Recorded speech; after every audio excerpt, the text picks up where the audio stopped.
Assalamualaikum Pak Mirja. Assalamualaikum Pak Sparta, Pak Erik. Salam Bu Wiwi. Oh, Itu Bu selamat Wiwi, datang Bu. Ya Bu Pak. Titu. Assalamualaikum. Selamat pagi Pak Mirza, apa kabar? Pagi. Assalamualaikum Bu Sehat-sehat ya, Titu. Pak. Assalamualaikum warahmatullahi wabarakatuh. Pak Erik. Iya Yang Pak hubungi Mirza. saya ini Pak Erik. Iya Pak. Salam kenal Pak.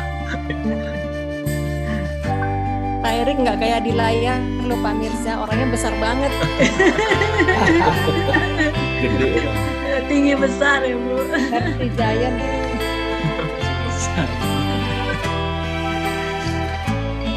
Saya kecil orang Bu.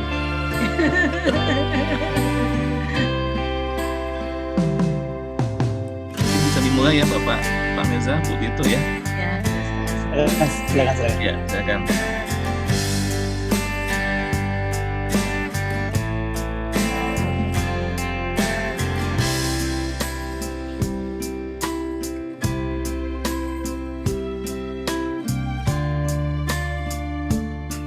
Bapak, Ibu, dan seluruh mahasiswa-mahasiswi, perlu kami sampaikan acara akan dimulai. Untuk menjaga ketertiban acara, kami mohon kepada hadirin untuk dapat mengaktifkan mikrofon dan tetap mengaktifkan kamera selama acara berlangsung. Terima kasih. Assalamualaikum warahmatullahi wabarakatuh. Selamat pagi dan salam sejahtera bagi kita. Shalom. Om Swastiastu, Namo Buddhaya, salam kebajikan. Yang terhormat Ibu Dr. Kusumaningtuti Sandriani Sutiono, SHLM, sebagai Ketua Indonesia Banking School. Yang kami hormati Bapak Mirza Aditya Suara, SE, Master of Applied Finance, sebagai pembicara. Yang kami hormati Bapak Dr. Sparta, SEME AKCA sebagai Wakil Ketua 1 dan juga sebagai moderator pada hari ini.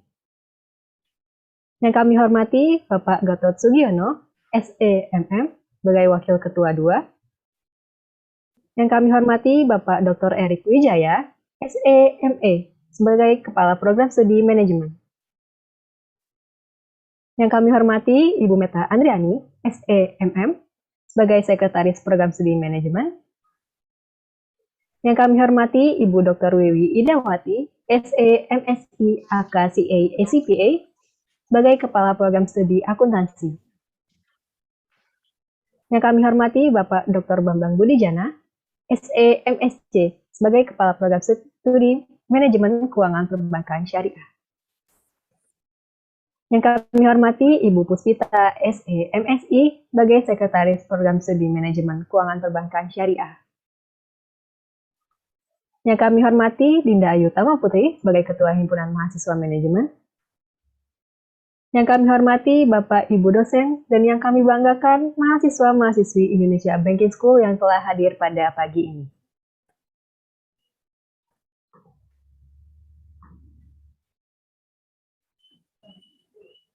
Bapak, Ibu, serta segenap mahasiswa-mahasiswi, puji syukur kita panjatkan kehadirat Allah Subhanahu wa Ta'ala karena berkat rahmat dan ridhonya. Alhamdulillah kita dapat hadir dalam acara kuliah umum dengan tema Moneter, Pasar Keuangan dan Perbankan, Jumat 17 Desember 2021. Kami ucapkan selamat datang kepada seluruh partisipan kuliah umum pada pagi hari ini. Perkenalkan, saya Nurita Dewi, mahasiswi Program Studi Manajemen Angkatan 2020 sebagai MC pada pagi ini. Bapak, Ibu, mahasiswa-mahasiswi beserta hadirin, izinkanlah saya menyampaikan susunan acara sebagai berikut.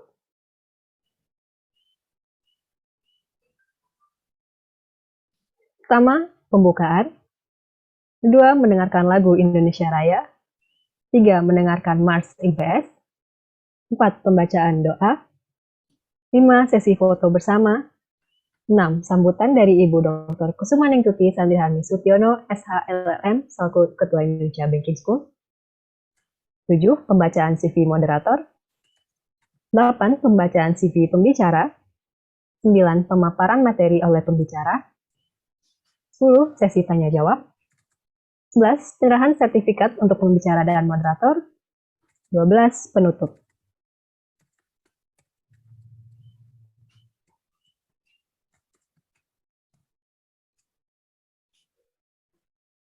Baiklah hadirin yang kami hormati, acara selanjutnya adalah mendengarkan lagu Indonesia Raya, kemudian dilanjutkan dengan mendengarkan lagu Mars IBS.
Maju bersama IBS.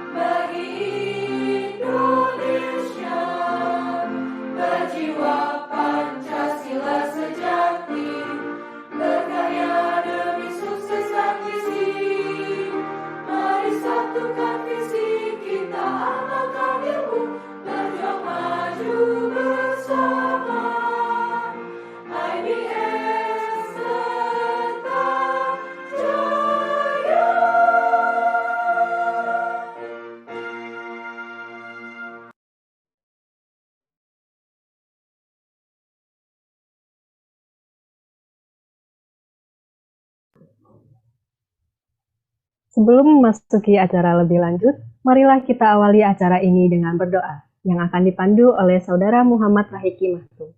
Kepada Saudara Rahiki, waktu dan tempat kami persilakan. A'udzu billahi minasyaitonir rajim. Bismillahirrahmanirrahim. Assalamualaikum warahmatullahi wabarakatuh. Marilah sejenak kita bersama-sama menundukkan kepala, bermunajat kepada Tuhan agar kegiatan kita hari ini diberkati dan bisa berjalan dengan lancar. Bagi yang muslim akan saya pimpin dan dimohon yang beragama lain untuk menyesuaikan. A'udzu billahi minasyaitonir rajim. Bismillahirrahmanirrahim. Alhamdulillahi rabbil alamin. Hamdan yuwafi ni'amahu wa yukafi'u mazidah. Ya Rabbana lakal hamdu wa lakas syukru kama yanbaghi lil jalali wajhika wa azimi sultanik. Ya Allah, ya Rahman, ya Rahim. Tiada kata dan rasa yang pantas kami panjatkan kepadamu pada pagi hari ini. Selain syukur kami atas segala nikmat dan hidayah yang sudah Engkau anugerahkan. Sehingga kami bisa hadir bersama untuk mengikuti kegiatan kuliah umum dengan tema moneter, pasar keuangan, dan perbankan. Ya Allah, ya Tuhan kami, Engkaulah Sang Maha Pengampun. Ampunilah dosa dan kesalahan kami, dosa pemimpin kami, serta dosa dan kesalahan kedua orang tua kami. Ya Allah, ya Tuhan kami, mengingat pandemi yang sedang terjadi, berikanlah kesehatan untuk kami semua dan jauhkanlah dari marak bahaya, agar kami semua bisa bertemu dan menjalankan aktivitas seperti biasa. Ya Allah, berikanlah kami kesehatan dalam menghadapi dan melewati masa-masa yang cukup sulit saat ini. Perkenankan ya Allah, ya Rabb, dan pinta kami ini. Rabbana atina fid dunya hasanah wa fil akhirati hasanah wa qina adzabannar. Subhana rabbika rabbil izzati amma yasifun. Wassalamun alal mursalin walhamdulillahi rabbil alamin. Wassalamualaikum warahmatullahi wabarakatuh. Waalaikumsalam warahmatullahi wabarakatuh. Terima kasih kepada Saudara Muhammad Rahiki Mahtu. Semoga Tuhan Yang Maha Esa mendengar serta mengabulkan doa kita. Amin ya Rabbal Alamin. Sebelum melangkah ke acara inti kita pada hari ini, dimohon kepada Bapak, Ibu, dan segenap mahasiswa-mahasiswi untuk dapat mengaktifkan kamera karena akan ada sesi foto bersama. Saya akan memandu untuk mengambil dokumentasi pada hitungan ketiga. Slide pertama. 1, 2, 3. Slide berikutnya. 1, 2, 3. Slide berikutnya. 1, 2, 3. Hadirin yang kami hormati, selanjutnya kami persilakan kepada Ibu Dr. Kusumaningtuti Sandriharmi Sutiono, SH-LLM, sebagai Ketua Indonesia Banking School untuk memberikan sambutan. Kepada Ibu Dr. Kusumaningtuti Sandriharmi Sutiono, waktu dan tempat kami silakan.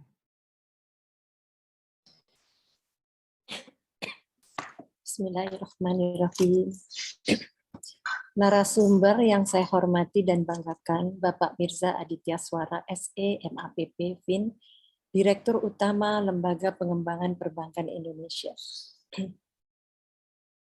Yang terhormat Wakil Ketua 1 Bidang Akademik yang juga menjadi moderator, Bapak Dr. Sparta SE, AKMECA.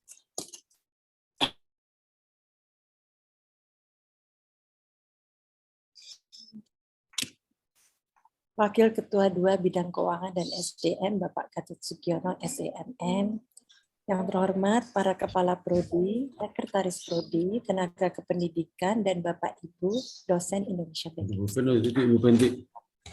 Ananda, seluruh mahasiswa STI IBS yang saya banggakan.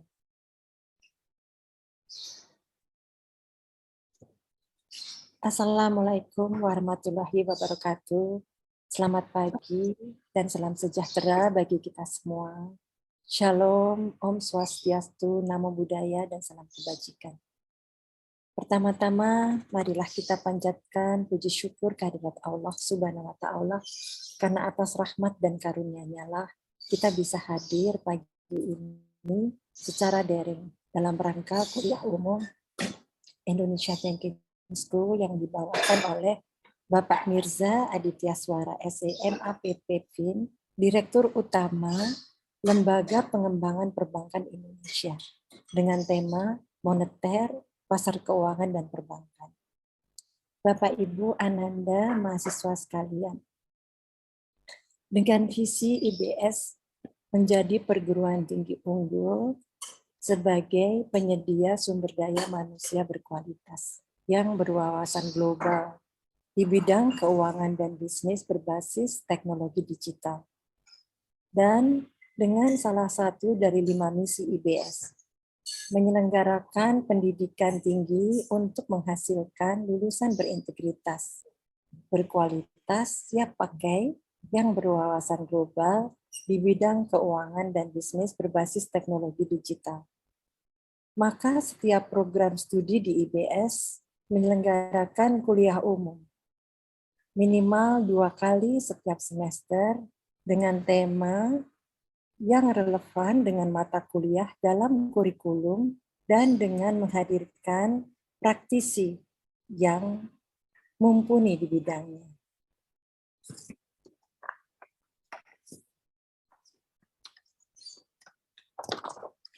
Bapak, Ibu, Ananda mahasiswa sekalian, krisis ekonomi yang diakibatkan oleh pandemi COVID-19 mempengaruhi hampir semua lini usaha, dan tak terkecuali di sektor moneter, pasar keuangan, dan perbankan. Pemerintah bersama otoritas moneter dan keuangan berupaya mencegah dampak negatif pandemi dengan antara lain meluncurkan sejumlah stimulus.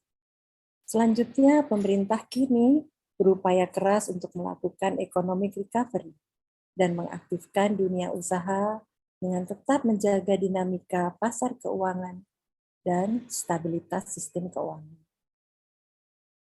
Di bidang moneter, Bank Indonesia senantiasa berupaya menjaga stabilitas nilai tukar dan sistem keuangan.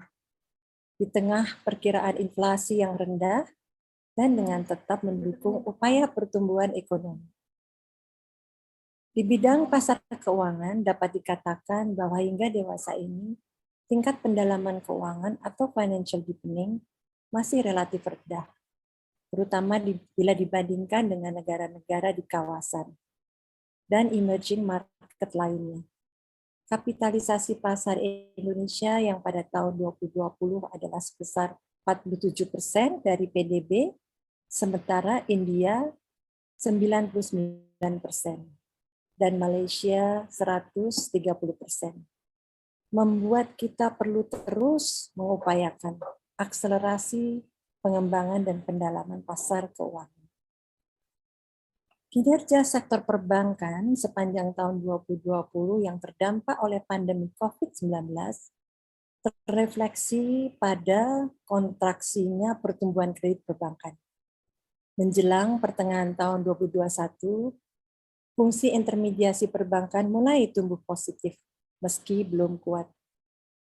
Guna bertahan di tataran kinerja operasional, di tengah-tengah ancaman pandemi yang masih berlangsung hingga dewasa ini, membuat bank-bank harus membuat langkah-langkah strategis, seperti antara lain beradaptasi dengan model bisnis yang telah terdisrupsi oleh pandemi COVID-19, melakukan berbagai inisiatif peningkatan layanan yang berbasis teknologi digital tanpa harus menunggu kesempatan-kesempatan yang diharapkan, melakukan berbagai kolaborasi dengan berbagai pihak guna mengubah infrastruktur, menerapkan digitalisasi secara terpadu.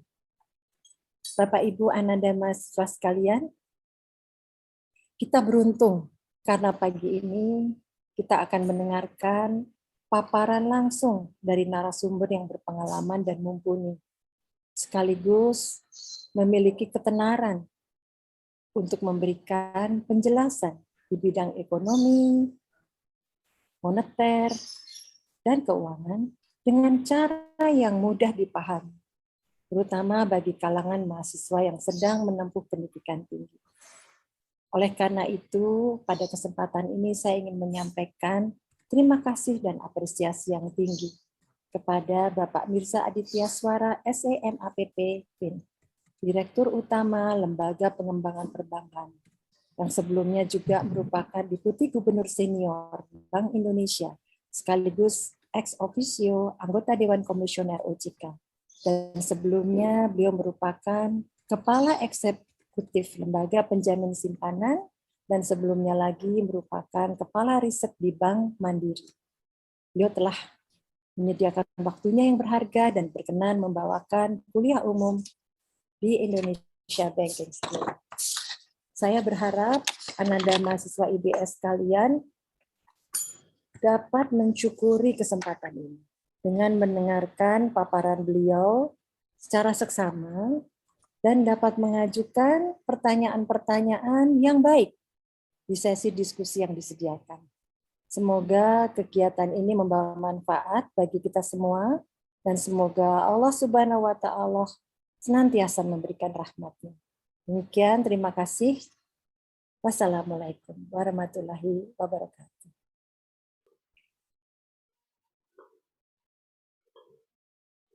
Terima kasih kepada Ibu Dr. Kusumaningtuti Sandriharmi Sutiono, SHLLM, atas sambutannya. Bapak, Ibu, beserta segenap mahasiswa-mahasiswi yang kami hormati, selanjutnya saya akan membacakan CV moderator.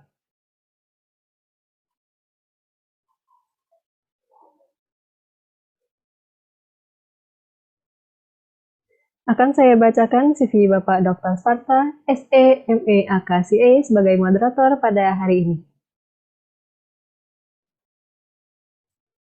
Beliau menyelesaikan pendidikan S1 Ilmu Akuntansi di Fakultas Ekonomi dan Bisnis Universitas Andalas Padang pada tahun 1989. Lalu beliau menyelesaikan pendidikan S2 Ilmu Keuangan di Fakultas Ekonomi dan Bisnis Universitas Indonesia pada tahun 2002. Beliau menyelesaikan pendidikan doktoral Ilmu Keuangan dan Perbankan di Fakultas Ekonomi dan Bisnis Universitas Padjadjaran Bandung pada tahun 2015. Beliau sebagai Wakil Ketua 1 Bidang Akademik STY Indonesia Banking School dari 2015 hingga sekarang. Beliau sebagai dosen tetap STY Indonesia Banking School dari 2004 hingga sekarang. Beliau sebagai reviewer di Jurnal Ilmiah Akreditasi Sinta II Nasional, FEB Udayana Bali dan lainnya dari 2015 hingga sekarang. Beliau sebagai pengurus DPW Ikatan Ahli Ekonomi Islam DKI Jakarta dari 2020 hingga sekarang. Beliau sebagai tim penguji Fit and Proper Test di OJK untuk Lembaga Keuangan Non-Bank dari 2020 hingga sekarang. Beliau sebagai dosen tamu program doktoral Ilmu Keuangan FEB Universitas Kristen Satya Wacana dari 2021 hingga sekarang.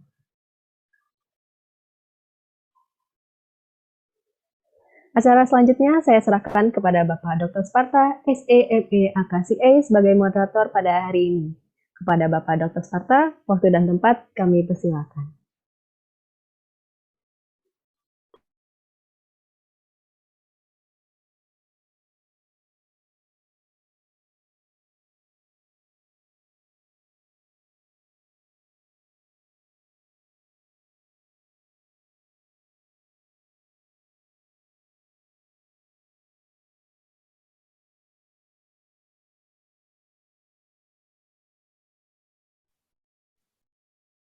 Oke, terima kasih kepada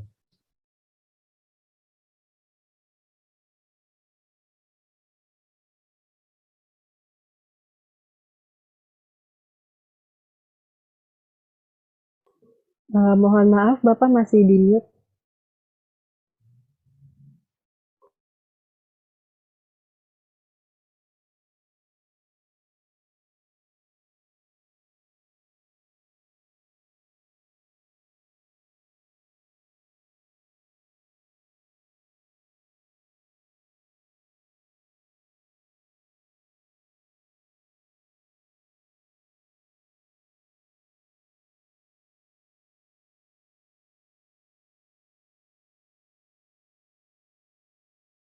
turun drastis di kuartal 2, kuartal 3 tahun 2020, sekarang harga-harga komoditas itu naik drastis di 2021 ini, gitu. Sehingga itu yang saya sebut di sini bahwa inflasi domestik harus mulai diwaspadai. Nah, kalau namanya otoritas moneter, kalau sudah mulai ada kenaikan harga yang terlalu tinggi, maka harus dikendalikan. Nah, dikendalikannya dengan melakukan kenaikan suku bunga. Jadi suku bunga yang turun drastis di tahun 2020 itu kita akan lihat di tahun 2022 ini suku bunga sudah akan mulai meningkat. Di antara negara maju yang pertama kali menaikkan suku bunga itu kemarin itu Inggris, Bank of England sudah mulai menaikkan suku bunganya. Jadi tadinya ini suku bunga pada masa pandemi itu 0% ya. Di Inggris 0%, di Amerika 0%, di Indonesia sebelum pandemi itu mungkin sekitar 6,5, turun sampai 3,5 gitu. Jadi sekarang mulai kita akan lihat tahun 2022 itu akan mulai meningkat. Gitu. Nah, harga komoditas, jadi tadinya harga komoditas itu normal di tahun 2019, tahun 2020 turun drastis, tahun 2021 naik itu karena tadi kekurangan bahan baku dan sebagainya, karena tiba-tiba terjadi permintaan sementara suplainya hilang. Nah, sekarang kita akan lihat bahwa harga komoditas yang naik tinggi sekarang akan mulai turun kembali, tapi turun pelan-pelan gitu. Kemudian import. Kenapa kok bicaranya tentang import ekspor? Karena tadi saya sampaikan bahwa kalau otoritas moneter itu perhatiannya satu kepada inflasi, kedua kepada situasi ekspor impor. Apa hubungannya situasi ekspor impor? Situasi ekspor impor adalah terkait dengan supply dari devisa, supply dan permintaan devisa. Jadi kalau devisa banyak, itu maka kurs itu akan stabil. Kalau devisa itu sedikit, kurs itu tidak stabil gitu. Jadi kalau import mulai meningkat karena aktivitas bergerak, maka ya artinya cadangan devisa yang tadinya naik, kita pasti akan lihat nanti cadangan devisa mulai turun. Ekspor yang naik tinggi tahun 2021 ini karena harga komoditas naik. Sekarang nanti tahun 2022 kita akan melihat bahwa harga komoditas akan mulai turun pelan-pelan gitu. Sehingga kita akan juga lihat bahwa ekspor komoditas harganya akan value akan mulai turun, sementara importnya mulai naik, sehingga kita akan melihat bahwa surplus dari neraca ekspor impor kita itu akan mulai turun gitu. Jadi mulai normalisasi lah istilahnya ya. Situasi tidak normal adalah situasi pandemi, kita menuju kepada situasi normal. Situasi pandemi, penerimaan pajak turun drastis karena aktivitas ekonomi turun. Sekarang setelah aktivitas ekonomi mulai bangkit, maka penerimaan pajak mulai meningkat. Penerimaan pajak mulai meningkat, maka defisit dari APBN itu akan mulai turun. Jadi saya bicara satu tentang inflasi, kedua saya bicara tentang ketersediaan devisa. Ketersediaan devisa itu tergantung dari ekspor impor, tergantung dari harga komoditas, dan kemudian saya bicara tentang APBN. Nah, APBN itu kalau aktivitas ekonominya stop ya pajaknya turun ya. Tapi sekarang aktivitas ekonominya mulai jalan, ya pajaknya mulai meningkat. Dan pada waktu pandemi pemerintah harus kasih subsidi, ada subsidi kesehatan, subsidi vaksin, subsidi buat bansos, subsidi buat listrik dan sebagainya. Pada saat pandemi ya nanti pada saat tahun 2022 itu subsidi 2022-2023 maka subsidi akan harus mulai turun ke arah normal. Dari tadinya terlalu besar subsidinya pada masa pandemi, subsidi harus mulai dikurangi gitu. Sehingga defisit akan menurun. Selanjutnya.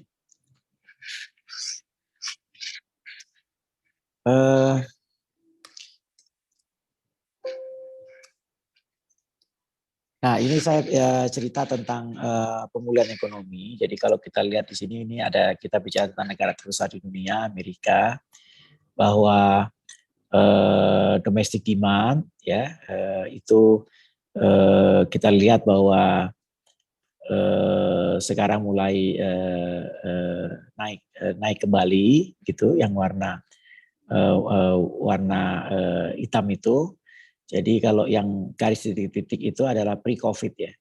Jadi kalau pre-COVID itu akan menuju ke arah sana gitu. Jadi yang garis hitam itu sebelah kiri itu akan menuju ke arah normalisasi. Kemudian juga angka pengangguran Amerika. Kita lihat grafiknya naik tinggi pada saat tahun 2020. Sekarang angka penganggurannya turun lagi. Jadi yang sebelah kanan itu yang warna merah itu adalah angka pengangguran. Yang grafik warna merah di sebelah kanan itu adalah angka pengangguran. Mahen kalau bisa pakai kursor, mau pakai kursor. Nah ya itu angka pengangguran. Sekarang turun angka penganggurannya. Gitu. Karena angka pengangguran turun, artinya semua orang dapat pekerjaan, ekonomi bergerak. Gitu. Selanjutnya.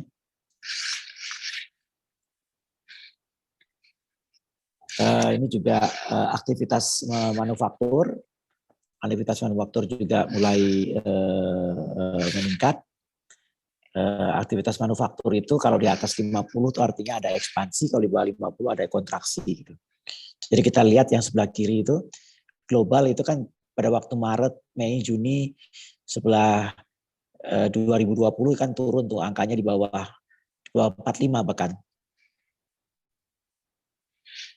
Sekarang aktivitas manufaktur global udah balik ke 54. Kalau kita lihat di ASEAN yang sebelah kanan, itu semua turun pada saat 2020, turun dalam ya, sebelah kanan. Nah ini yang ASEAN sebelah kanan. Semua turun di bawah 35, bahkan mungkin di bawah 30. Awal pandemi, kemudian naik, tapi belum di bawah, belum sampai 50. Sudah mau mulai naik di awal 2021, tiba-tiba kena delta. Jadi pada waktu kena delta turun lagi kan. Tapi turunnya tidak sedalam seperti di Mei Juni tahun 2020.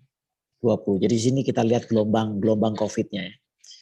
Kita lihat gelombang COVID. Nah sekarang mulai naik lagi. Dan sekarang naik itu angka Indonesia 57,2. Saya bilang kalau angka manufaktur, aktivitas manufaktur di atas 50 artinya ekspansi. Terjadi ekspansi, sekarang Indonesia ada angka 57,2 gitu. Malaysia 52, Vietnam 52, Filipina 51. Jadi Indonesia lebih akselerasi gitu aktivitas manufakturnya. Terus selanjutnya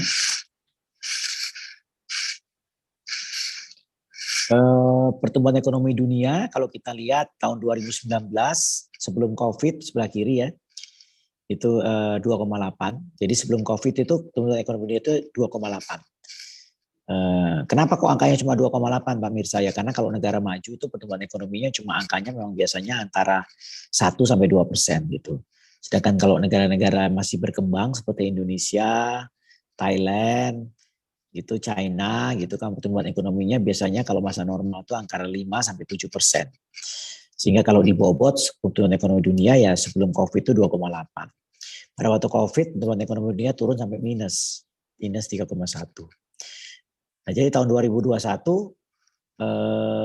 terjadi akselerasi. Kalau IMF itu pakai angka 5,9, OECD itu pakai angka 5,7. Kok bisa angkanya lebih tinggi dari 2,8? Ya karena itu 5,9, 5,7 itu kan sebelumnya negatif gitu kan. Tahun lalunya negatif. Jadi dari negatif naik ke positif ya bisa kelihatan tumbuhnya 5,9, 5,7. Jadi kalau kita lihat tahun 2022 angkanya 4,9, 4,5 itu bukan pertumbuhan ekonominya turun, tapi pertumbuhan ekonominya ke arah normalisasi. Karena normalnya itu tadi itu global itu di angka 2,8, 3% gitu. Jadi kalau membaca grafik ini jangan diartikan oh pertumbuhan ekonomi dunia tahun depan akan turun dari 5,7 ke 4,9. Enggak gitu bacanya. Karena Normalnya sebenarnya di angka 2,8 gitu. Jadi ini kan kita dari sesuatu yang negatif menjadi positif gitu ya, positif yang tinggi. Kemudian bergerak ke arah normal. Nah tadi itu saya bilang bahwa setelah normal maka terjadi inflasi. Jadi yang sebelah kanan yang warna biru itu karena tiba-tiba aktivitas bergerak, sementara bahan bakunya, inventory-nya sudah pada habis, supir-supir tadi udah pada pulang kampung, supir truk dan sebagainya, tiba-tiba ada aktivitas, maka kemudian terjadi gejolak harga, dari lompatan harga. Nah, makanya warna biru itu adalah lompatan harganya. Gitu. Nah ini harus kita waspadai, karena kalau inflasinya terlalu tinggi dan tidak turun-turun, maka yang terjadi adalah suku bunganya akan akselerasi naik. Gitu. Nah itu yang kita tidak mau. Kita maunya suku bunga itu naik, tapi naik yang terukur, ke arah normal, tapi secara perlahan, gitu. Karena suku bunga yang 0% itu juga tidak normal. Suku bunga 0% itu kan adalah suku bunga untuk masa pandemi, untuk masa resesi. Selanjutnya.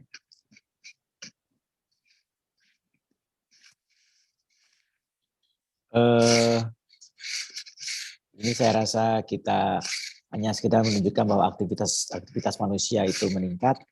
Ada overall mobility. Kita lihat bandingkan angka kuartal 2 tahun 2020 dengan sekarang. Overall mobility sudah naik. Kita lihat mobility di retail, di rekreasi. Dulu minus 3,4, sekarang udah positif 4,7.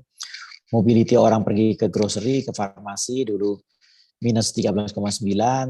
Sekarang sudah sampai 2025, jadi orang sudah pada pergi ke supermarket, pergi ke pasar, dan lain-lainnya. Selanjutnya. Nah, sehingga memang kemudian kita lihat di sini angka optimisme konsumen itu meningkat. Kita lihat di tahun 2020 angkanya negatif, optimismenya jadi pesimis. Tahun 2020 kemudian naik sampai 27, turun lagi pada saat Delta, sekarang naik lagi ke 43. Jadi orang sudah optimis kembali. Indeks penjualan yang sebelah tengah juga menunjukkan recovery.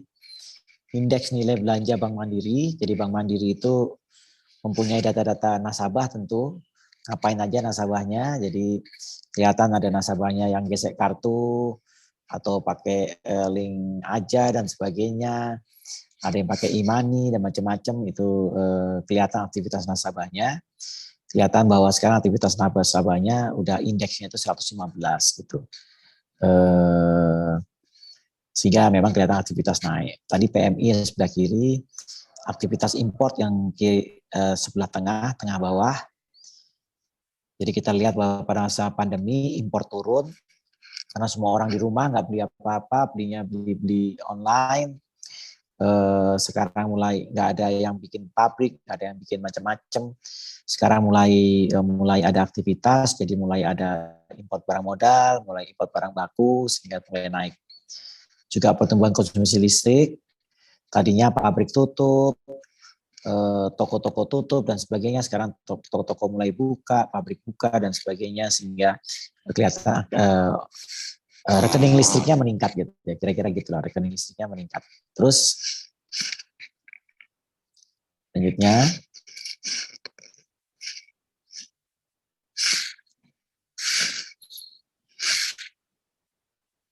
Jadi ini saya menunjukkan aja bahwa Indonesia menjadi salah satu negara yang perekonomian sudah kembali ke level pra-pandemi.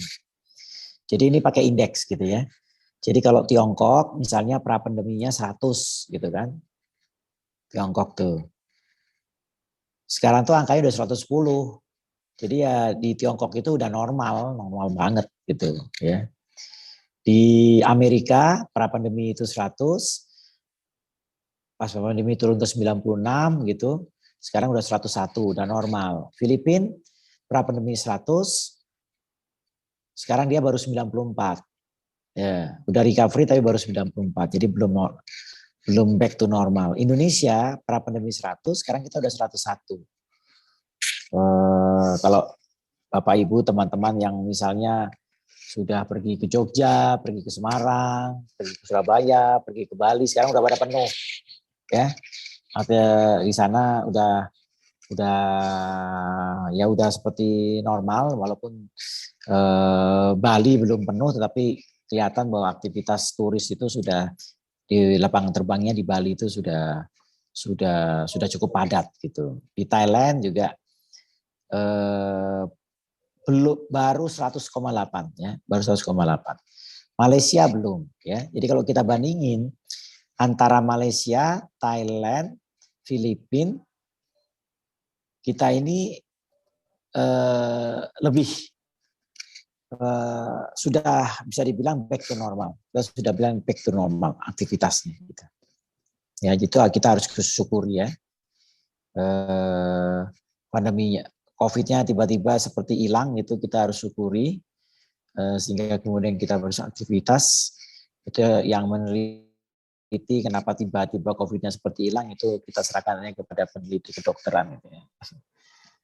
Selanjutnya,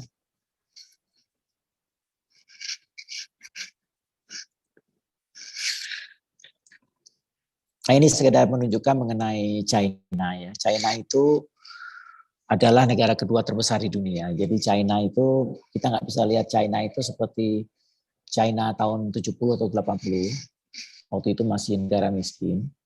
Sekarang China itu dengan penduduk 1,5 miliar atau mendekati 2 miliar bahkan, itu sekarang adalah negara kedua terbesar di dunia. Gitu. Jadi kalau China melakukan stimulus moneter, China melakukan stimulus fiskal, itu dampaknya kepada dunia besar sekali. Ya. Kita lihat misalnya tahun 2008 ya, sebelah kiri itu. 2008 itu kalau Bapak Ibu atau teman-teman ingat, di situ ada global financial crisis, jadi Amerika mengalami krisis. Kalau Anda buka Google, lihat subprime crisis ya. Jadi 2008 itu ada krisis di Amerika, kemudian berimbas kepada dunia. Apa yang dilakukan oleh China sebagai negara kedua terbesar dunia? Pada saat itu kemudian China melakukan stimulus fiskal besar-besaran. Dia bangun macam-macam di China, tentu artinya harus memakai anggaran pemerintah yang besar, memakai bank sentralnya juga melakukan stimulus moneter yang besar, sehingga kita lihat di situ stimulusnya China tahun 2009 itu besar. Ya.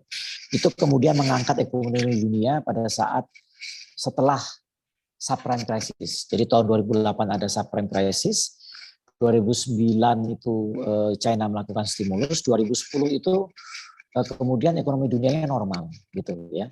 Nah, tapi kita lihat sekarang tahun 2020 ya, China mencoba melakukan juga stimulus fiskal, tapi kita lihat bahwa besarnya stimulus fiskalnya China itu dibandingkan tahun 2009 itu kalah besar. Gitu. Bahkan sekarang tahun 2021 ini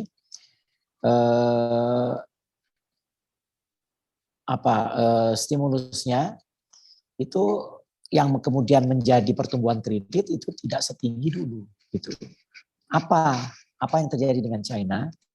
Jadi China memang agak sedikit tidak mau jor-joran. Dia nggak mau kalau dia genjot kemudian tiba-tiba harga propertinya menjadi gila-gilaan lagi. Kalau harga properti gila-gilaan, yang beruntung orang kaya, yang nggak beruntung orang yang belum punya rumah di China. Jadi kita bayangkan orang di China yang penduduknya 2 miliar,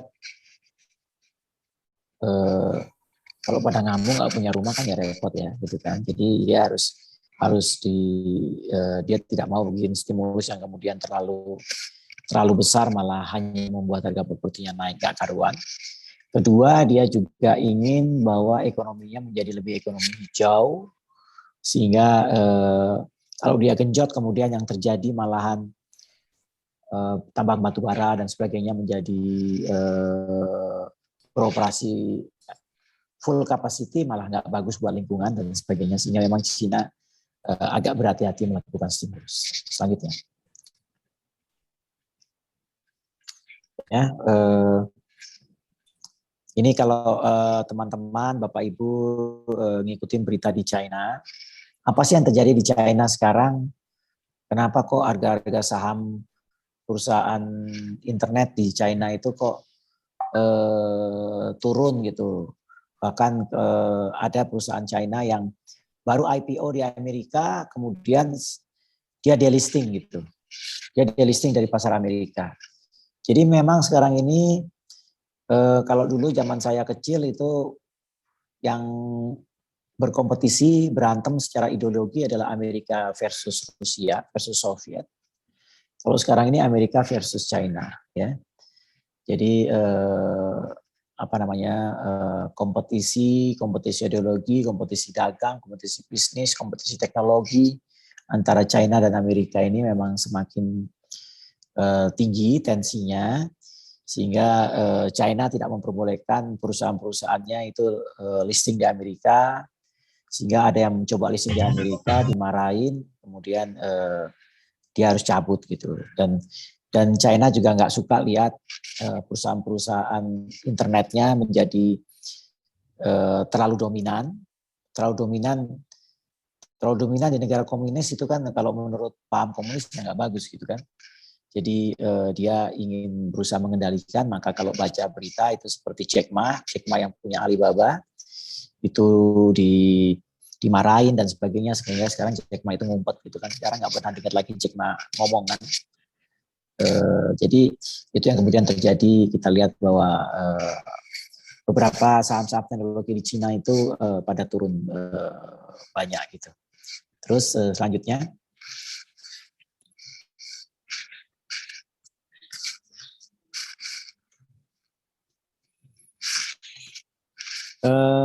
Tadi saya bicara tentang inflasi, ini menunjukkan mengenai bagaimana harga minyak di sebelah kiri itu harga minyak naik. Jadi pada waktu setiap ada krisis ekonomi, aktivitas berhenti, orang nggak perlu batu bara, orang nggak perlu minyak, orang nggak perlu nikel dan sebagainya, sehingga harga turun. Sekarang aktivitas mulai bergerak, orang perlu minyak, orang perlu batu bara, orang perlu nikel, orang perlu timah dan sebagainya, sehingga kadang harga minyak naik gitu. Sebelah kanan itu menunjukkan mengenai inflasinya, gitu. Bagaimana inflasi di Amerika. Yang warna merah itu inflasi di Amerika. Ini tahun 2003 sampai tahun 2021. Kita lihat bahwa inflasi di Amerika itu biasanya sekitar 2% maksimum. Kalau kita lihat warna merah ini kan, kita tarik garis, biasanya 1% sampai 2%. Sekarang inflasinya itu 6%-an, bahkan menuju ke 7%. Nah, kalau ini tidak turun-turun, maka yang terjadi adalah suku bunga Amerika akan naik lebih cepat. Apa hubungannya suku bunga Amerika dengan suku bunga Indonesia? Jauh banget kan antara di Amerika dengan Indonesia.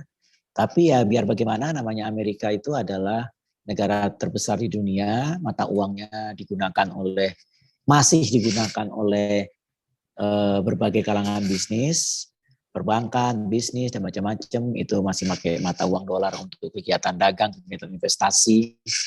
Sehingga apa yang terjadi dengan Amerika, apa yang terjadi dengan kebijakan moneter Amerika itu pasti akan berpengaruh kepada kebijakan moneter Indonesia. Jadi kalau Amerika naikin bunga, cepat atau lambat Indonesia akan harus naikin bunga gitu. Jadi makanya penting sekali untuk kita lihat apa yang terjadi dengan suku bunga di Amerika. Suku bunga di Amerika kita dipengaruhi oleh apa? Dipengaruhi oleh inflasi Amerika. Nah, kita lihat bahwa inflasi Amerika sekarang abnormal tinggi. Terus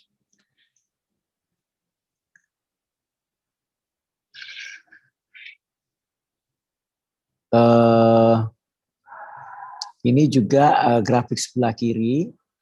Grafik sebelah kiri itu adalah gaji ya.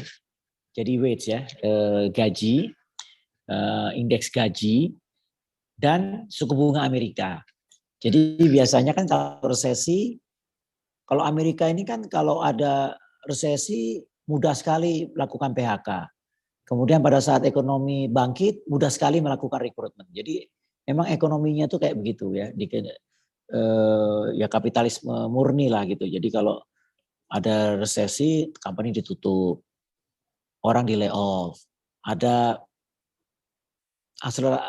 mulai bangkit lagi, orang direkrut cepet gitu. Jadi memang pada waktu direkrut terus itu pasti terjadi kenaikan gaji dan sebagainya. Jadi Kalau kenaikan gaji terus-menerus maka membuat inflasi gitu. Jadi di sini kelihatan bahwa antara kenaikan gaji dan suku bunga Amerika kita lihat bahwa ada korelasinya. Jadi pada waktu kenaikan gaji, ini bukan kenaikan gaji suatu perusahaan ya, tapi kenaikan gaji secara ekonomi itu naik semua gitu. Itu maka kemudian kita lihat bahwa suku bunga Amerikanya sudah naik. Pada waktu terjadi penurunan gaji karena ada resesi, maka kemudian suku bunganya diturunin. Diturunin tahun 2009, cukup dalam. Turunin lagi sekarang pada masa resesi COVID tahun 2020. Nah sekarang gaji-gaji pada naik. Kenapa gaji-gaji pada naik? Karena itu cari supir truk dan sebagainya susah. Akhirnya ya udah siapa yang mau jadi supir truk untuk ngangkut barang dari mana, dari Los Angeles ke mana, ke San Francisco dan macam-macam gitu. Jadi itu yang kemudian membuat bahwa inflasi gaji, kemudian Amerika harus menaikkan suku bunga. Jadi sooner or later kalau kita lihat yang warna merah itu naik tinggi, jadi sooner or later suku bunga Amerika akan naik. Selanjutnya.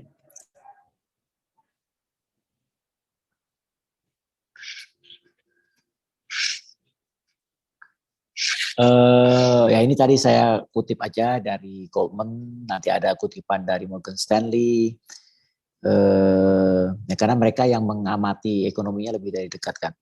Kalau kita ini duduk di Indonesia mengamati ekonomi Amerika kan jauh sekali ya. Lebih baik kita pakai hasil risetnya orang yang memang duduk di Amerika sana gitu kan. Masih udah lebih dengan kenyataan gitu. Nah, Goldman melihat bahwa suku bunga Amerika itu menurut dia ini kira-kira akan menuju ke 1,5%, ya kan, yang warna biru muda. Itu mencapai level 1,5% itu kira-kira di tahun 2000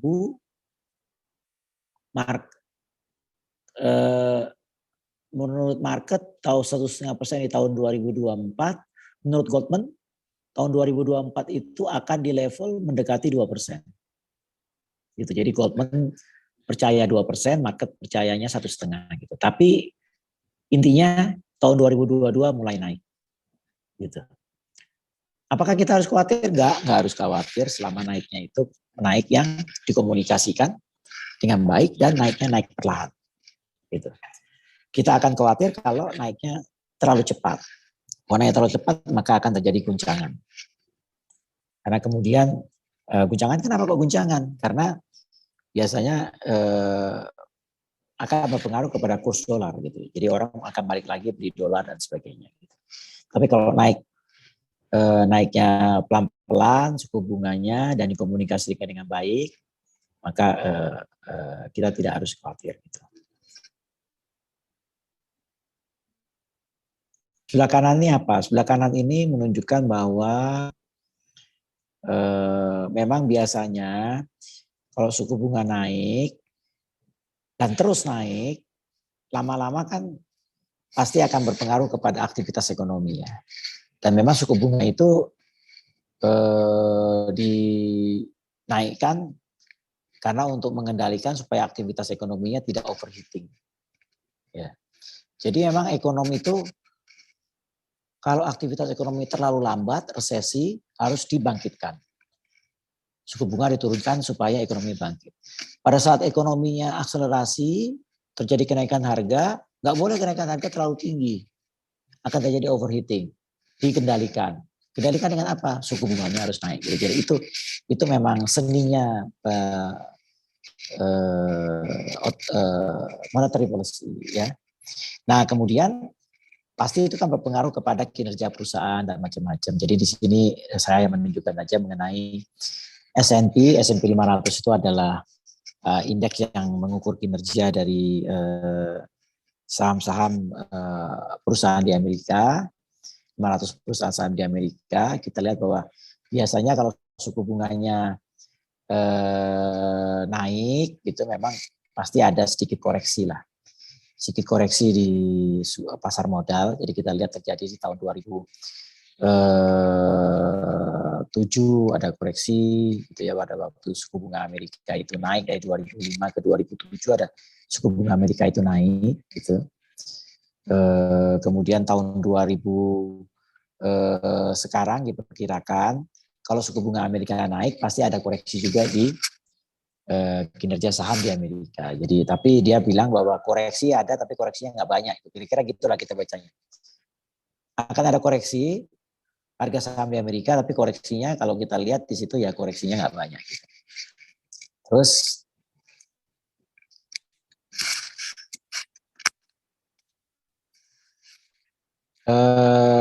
ya ini chart ini menunjukkan mengenai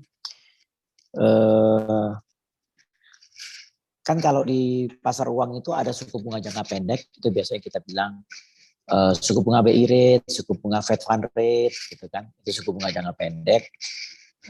Ada suku bunga jangka panjang, suku bunga jangka panjang itu tercermin di mana? Di pasar obligasi. Karena obligasi itu ada yang pasar 3 tahun, ada pasar 5 tahun, ada pasar 10 tahun, ada pasar 20 tahun, ada pasar 30 tahun, gitu. Nah, jadi ini menunjukkan mengenai biasanya kalau terjadi akselerasi ekonomi, inflasi mulai naik, suku bunga jangka pendek mulai naik, maka suku bunga jangka panjangnya juga naik. Jadi cat warna hijau itu adalah suku bunga jangka panjang saat ini, cat warna hijau. Untuk 1 tahun, 10 tahun, 20 tahun, 30 tahun. Ini cat warna hijau.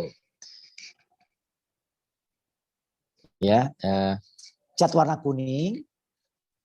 Ya, cat warna kuning adalah market memperkirakan bahwa yang 10 tahun akan naik dari warna hijau ke warna kuning. Yang 20 tahun akan naik dari yang warna hijau ke warna kuning gitu. Nah, gitu.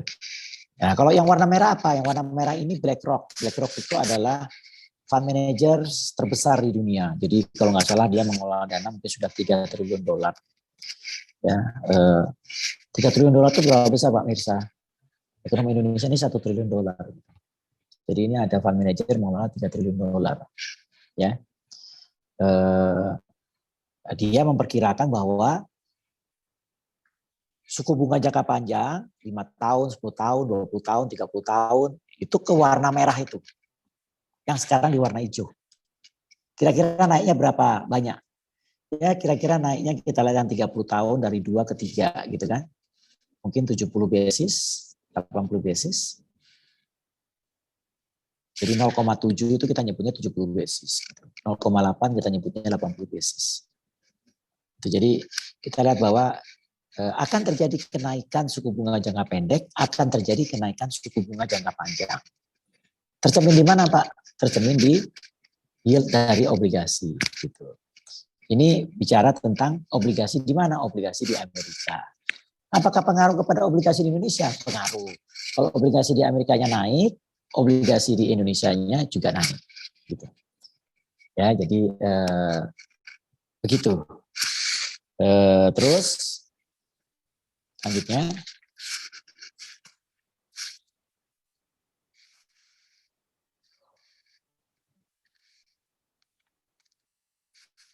Ini saya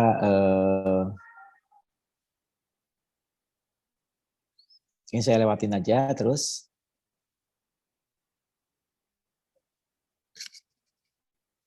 Morgan Stanley.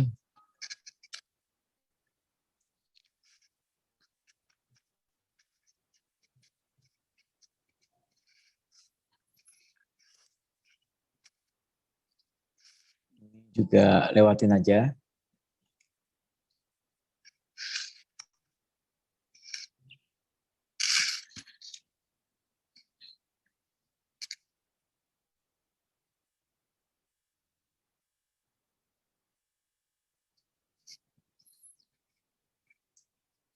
Oke,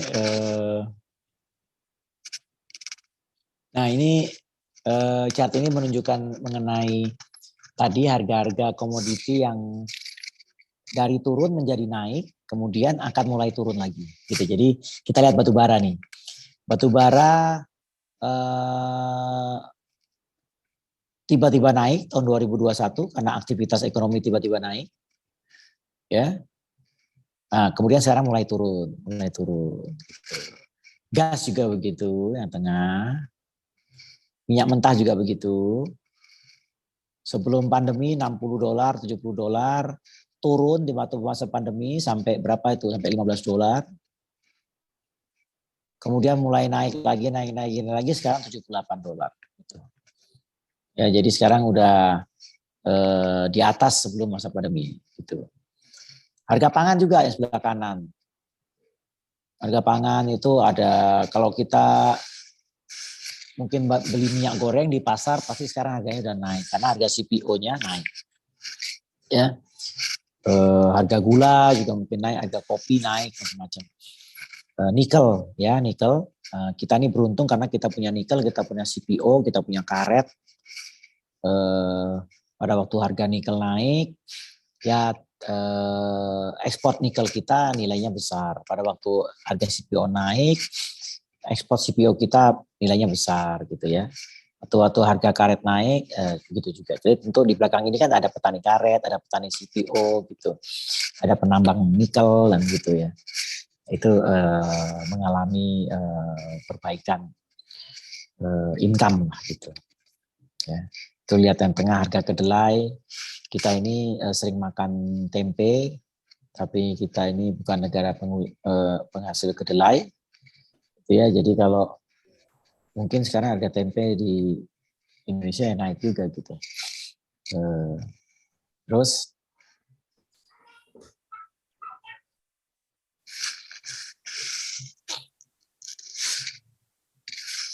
ya ini sama, menunjukkan mengenai harga komoditi naik, ya 2021 naik, jauh lebih tinggi daripada level harga tahun 2018-2019. Ya, itu ada natural gas, ada batu bara, ada crude oil. Nah, kemudian diprediksi bahwa tahun 2022 akan mulai turun. Gitu. Terus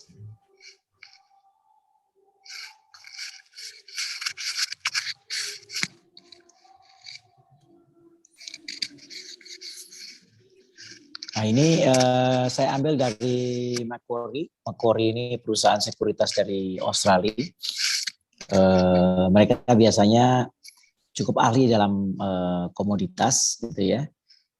Menurut mereka, ya belum tentu betul, tapi menurut mereka 12 bulan dari sekarang, harga batu bara yang paling kiri kanan, yang hard coking coal itu akan turun dari level sekarang. Jadi turun 40%. Harga thermal coal akan turun 40%. Harga steel akan turun. Harga crude oil akan turun, gitu kan. Terus turun, copper turun. Dari levelnya sekarang, yang level sekarang itu sudah tinggi. Apa yang masih naik gitu tahun depan? Tahun depan masih naik itu sebelah kiri itu platinum, iron ore, EU carbon itu masih naik. Gitu. Itu next 12 month. Kalau 5 tahun dari sekarang apa? Dia bilang bahwa prefer energy transition. Energy transition itu ya orang beli karbon itu loh. Maka harga EU karbonnya itu masih naik, bahkan naik 40%. Gitu. Harga nikel masih naik, dia bilang. Harga tin masih naik, cobalt masih naik. Kenapa nikel naik? Ya orang-orang bikin produksi mobil listrik tuh loh. Mobil listrik itu banyak yang perlu baterainya dari nikel. Gitu. Jadi Indonesia ini diuntungkan kalau ada mobil listrik, ya. Kecuali teknologinya berubah kemudian tidak lagi pakai nikel gitu ya. Misalnya pakai hidrogen dan macam-macam, nah itu bisa saja kemudian nikelnya melemah lagi gitu. Terus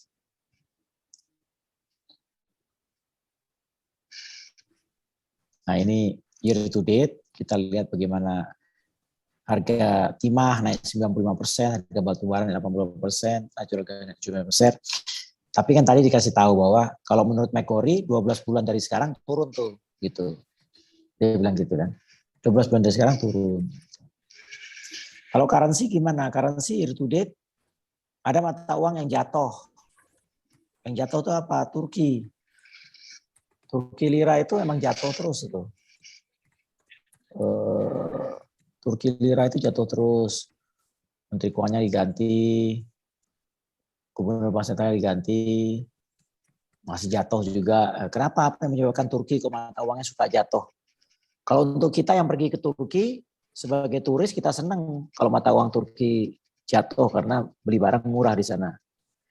Tapi kalau untuk orang Turki ya nggak suka mereka karena artinya import mahal. Mau import barang mahal karena Turki liranya jatuh terus. Apa kesalahan Turki? Kesalahan Turki adalah ya dia inflasinya lebih tinggi dari Indonesia contohnya gitu ya. Sampai contoh terus mungkin nanti ada yang contoh-contoh beberapa negara. Lanjut.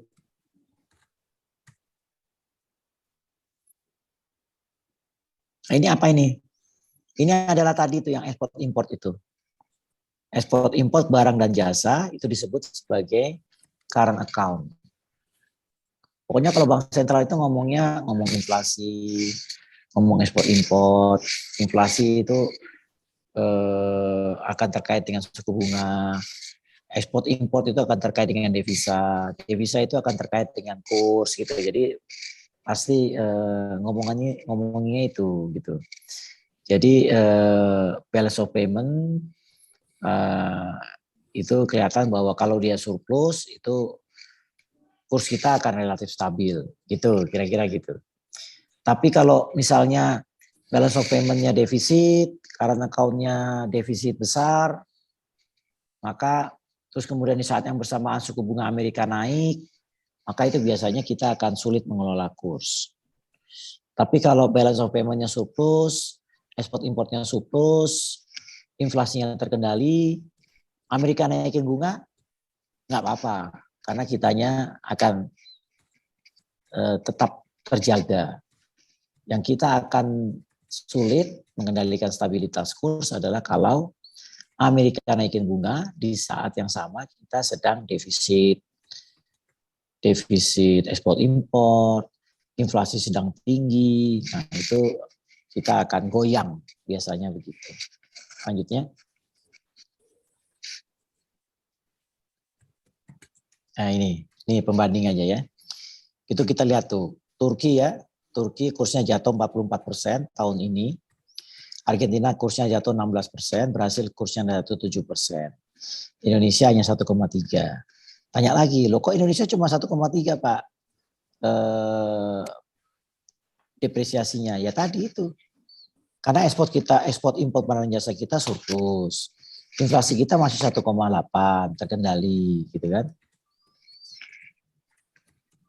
Sedangkan Turki, kita lihat tuh Turki sebelah kanan. Inflasinya berapa? Sebelah kanan. Turki inflasinya 21%. Indonesia inflasinya 1,7. Gitu. Jadi Bapak Ibu mungkin ada yang sering tergila-gila sama Turki gitu ya. Tapi nggak memperhatikan angka makronya. Angka makronya sebenarnya kita lebih oke gitu. Tapi memang Turki dari level PDB per kapitanya sudah lebih tinggi dari kita gitu. Turki level PDB per kapitanya sudah lebih tinggi dari kita, tapi pengelolaan makronya mungkin dalam 15 tahun terakhir ini kurang beres kalau menurut saya ya. Itu inflasinya Turki. Sehingga karena inflasi dia tinggi, sehingga policy rate-nya yang kiri bawah Indonesia bisa 3,5, Turki 15%. Kenapa Pak kok Turki 15%? Ya inflasi dia 21. Malah harusnya kalau inflasi 21, suku bunga dia harusnya 25. Karena suku bunga itu harusnya lebih tinggi daripada inflasi gitu.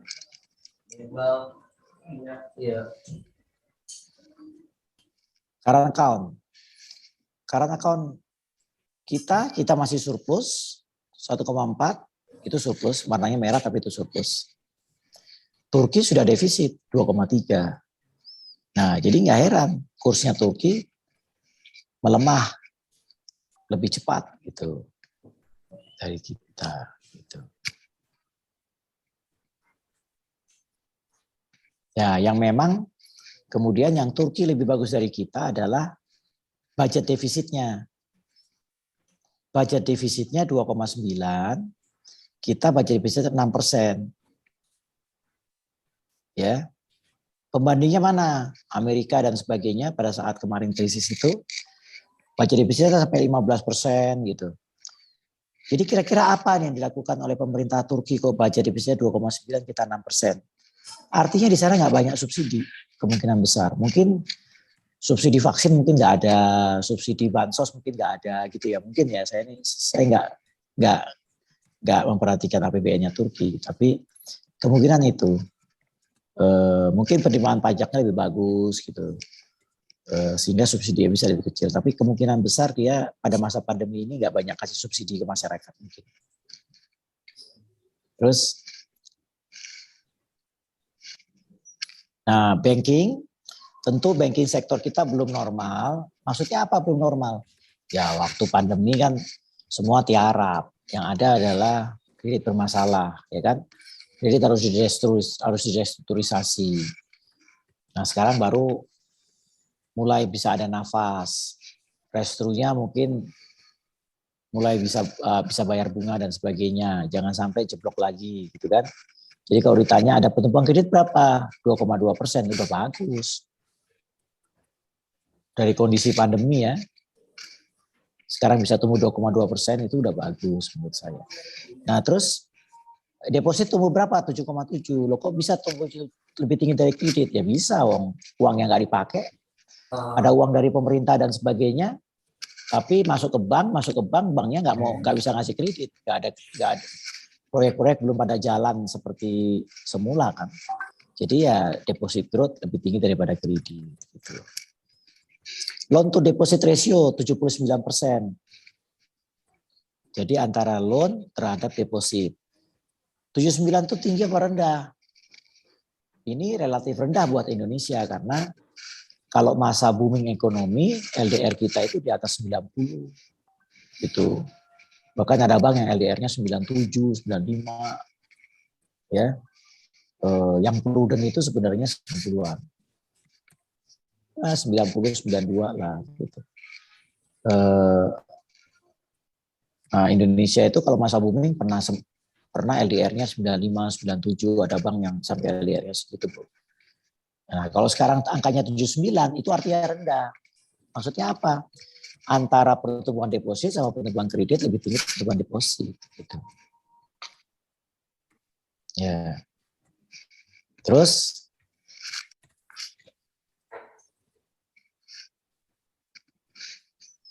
nah, sekarang kita lihat bahwa tahun 2021 itu orang sudah mulai berani beli saham.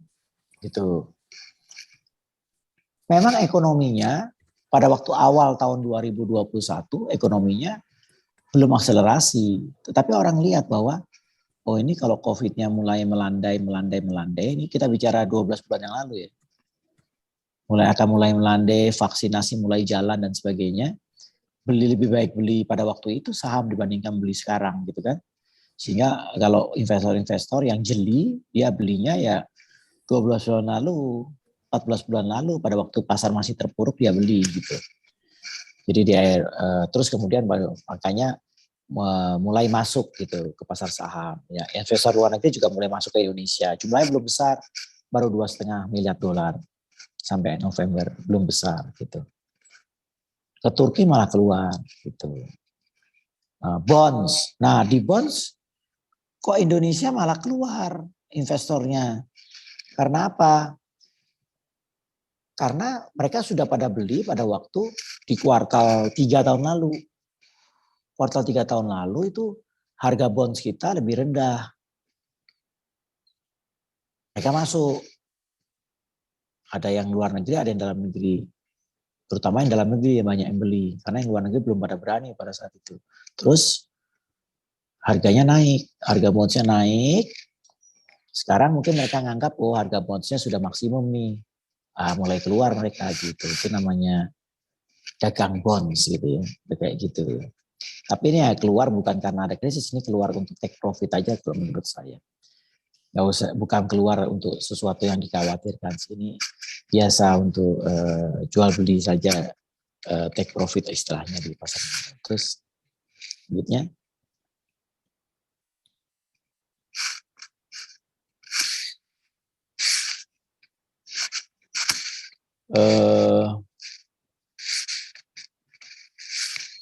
Ini menunjukkan saja kira-kira pasar modal kita tuh kayak gimana sih dibandingkan di luar negeri. Indonesia ini per Oktober 2021 jumlah listed company-nya 751. Di Thailand berapa? 767. Di Singapura berapa? 671. Di Jerman berapa? 489. Di Jepang berapa? 3.789. Di Amerika 3.500. Di Hong Kong 2.500.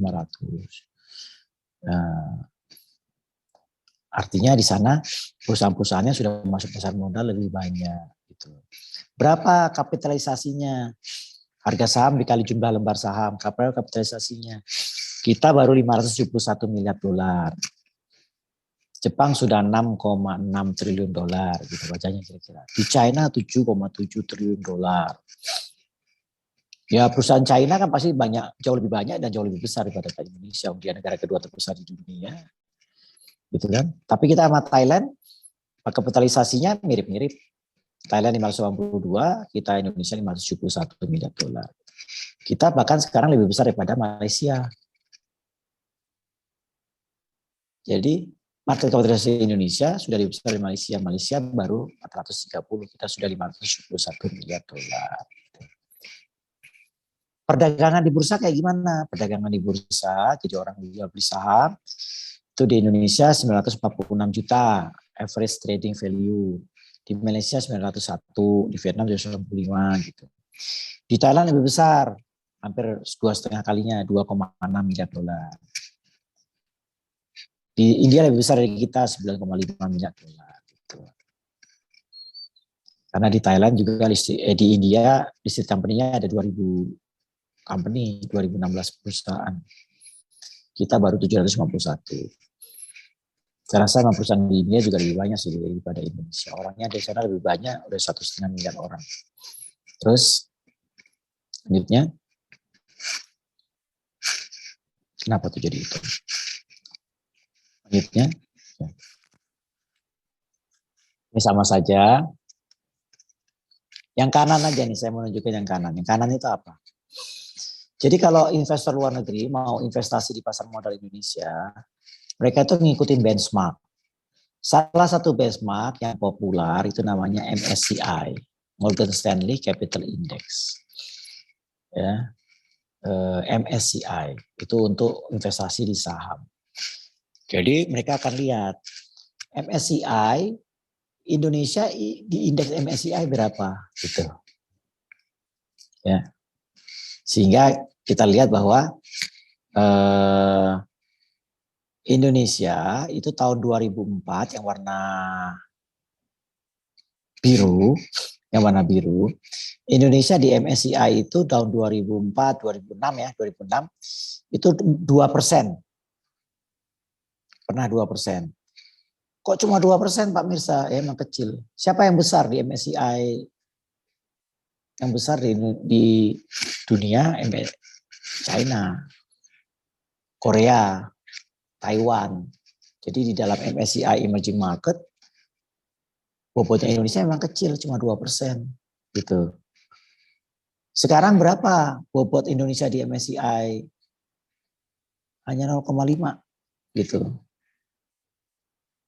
Kalau Indonesia kinerja ekonominya bagus, kinerja governance-nya bagus, pengelolaan makronya bagus, pengelolaan governance-nya bagus, makanya 0,5 ini ada potensi naik ke 2%. Gitu, bacanya gitu. Akan ada potensi naik ke 2%. Masih bisa naik 4 kali lipat lagi, kira-kira gitulah bacanya. Terus, waktu saya mungkin udah habis ya. Saya hanya mau menunjukkan Waktunya mungkin 8 menit lagi Pak Mirza. Oke. Yang halaman 29 coba Pak Mahen.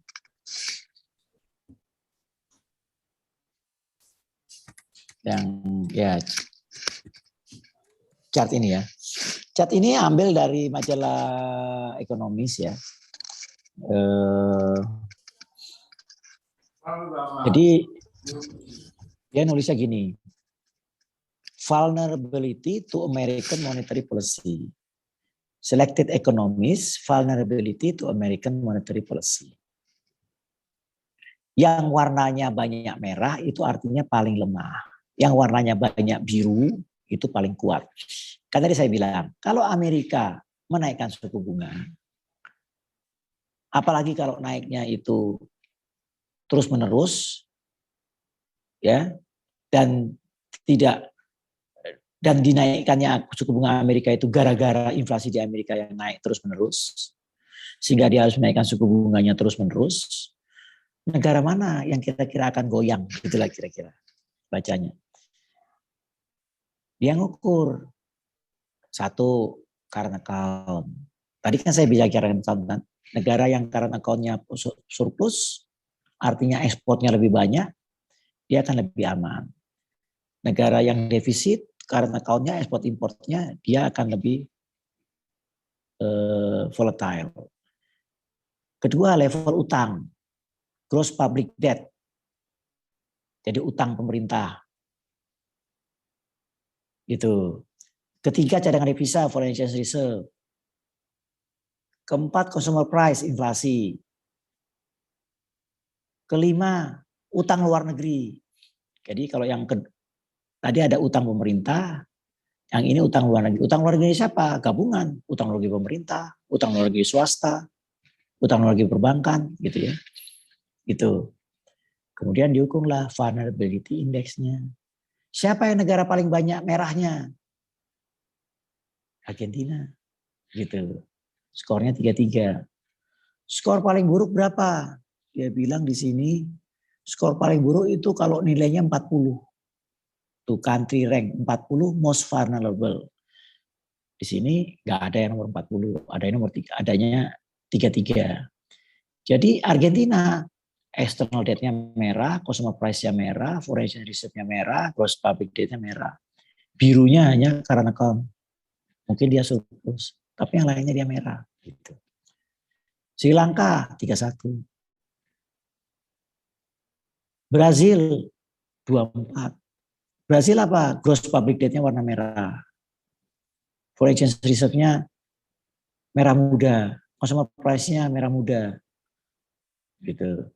Turki 23. Consumer price-nya warna merah, external debt-nya warna merah. Current account-nya merah muda. Apa dia yang warna biru? Foreign exchange reserve. Foreign exchange reserve-nya Turki dari mana datangnya? Mungkin banyak dari turis ya, makanya Turki itu buka terus terhadap turis. Covid lagi jelek atau lagi bagus, dia buka terus aja.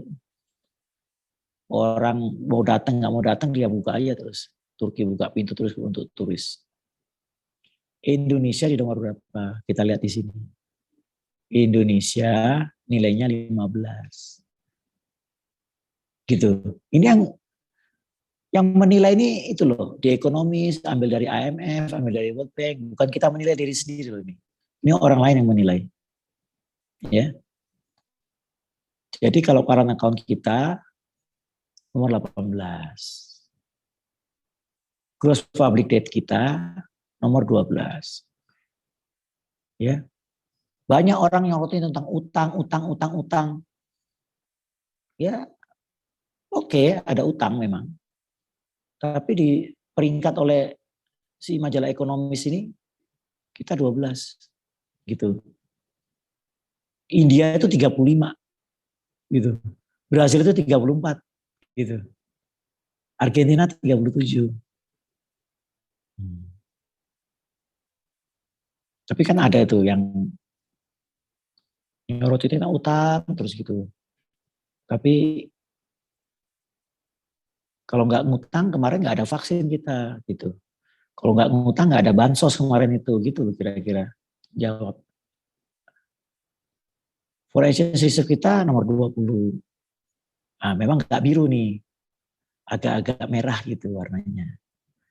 Yang warnanya biru foreign exchange reserve siapa? Polandia 7, South Africa 8, Turki 4 tadi itu. Ya. Thailand 2, karena Thailand itu ekspornya masih bagus. Vietnam 1 foreign exchange reserve-nya gitu.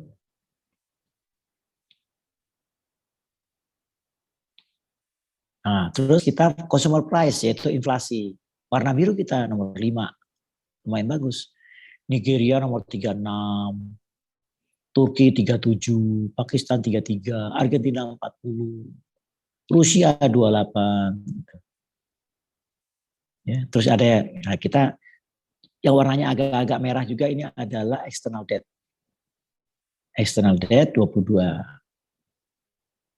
jadi memang betul kita harus concern terhadap utang. Ada utang pemerintah, ada utang luar negeri. Utang pemerintah kita nomor 12, utang external debt-nya dikasih ranking 22. Jadi 12 tambah 22, 12 dengan 22 kan lebih jelek 22 ya. Jadi kita harus lebih concern terhadap utang luar negeri kita.